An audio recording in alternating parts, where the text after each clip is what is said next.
నాకు ఇన్స్పిరేషన్ వెంకయ్య నాయుడు గారు అమ్మ. ఎందుకంటే జీవితంలో అమ్మ ఒక్కొక్కరు ఒకటి కావాలని కోరుకుంటాం. అది కావచ్చు కాకపోవచ్చు. డాక్టర్ కావాలని, ఇంజనీర్ కావాలని, ఐఏఎస్ కావాలని, ఐపీఎస్ కావాలని, బ్యాంక్ అని, సాఫ్ట్వేర్ ఇంజనీర్ అని, లేదా యాక్టర్లు కావాలని, లేదా సినీ స్టార్స్ అంటే కావాలి, ఏదైనా కోరుకుంటారు, క్రికెటర్స్ కావాలని చెప్పని. నా జీవితంలో నాకు ఊహ తెలిసినప్పటి నుంచి, అంటే నేను 8th క్లాస్ దగ్గర నుంచి నా గోల్ ఒకటే. మా అమ్మ గోల్ ఒకటి, నా గోల్ ఒకటి. మా అమ్మ గోల్ ఏంటంటే నేను డాక్టర్ కావాలని. పాపం మా అమ్మ నిద్రపోతుంటే లేపి, నాయన ఏమవుతావు పెద్ద అయితే అడిగితే చెప్పి అలవాటు అయిపోయి డాక్టర్ నమ్మ అంటే గట్టిగా ఖర్చుకొని ముద్దు పెట్టేదన్నమాట.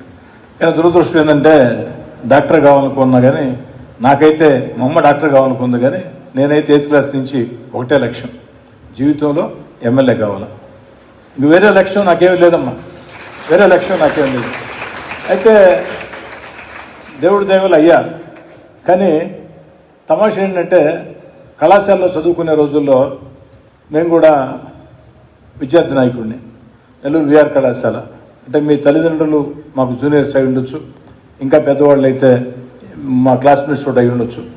ఆ రోజుల్లో కళాశాలలో వెళ్ళి ఉపన్యాసాలు ఇచ్చి కంజర చేతిలో పట్టుకొని పాటలు పాడుతూ ఆ యొక్క విద్యార్థి గీతాలు పడుతూ విఆర్ కాలేజీ ప్రెసిడెంట్ 6,000 ఆ రోజు స్ట్రెంత్ అయిపోయినాం.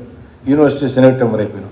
కానీ ఎమ్మెల్యే కూడా ఇంతే కదా, ఈజీగా అయిపోతాం అనుకొని 1986 నేను ఏదైతే కళాశాల దాటిన తర్వాత 1986లో విఆర్ కళాశాల పూర్తి అయిపోయింది.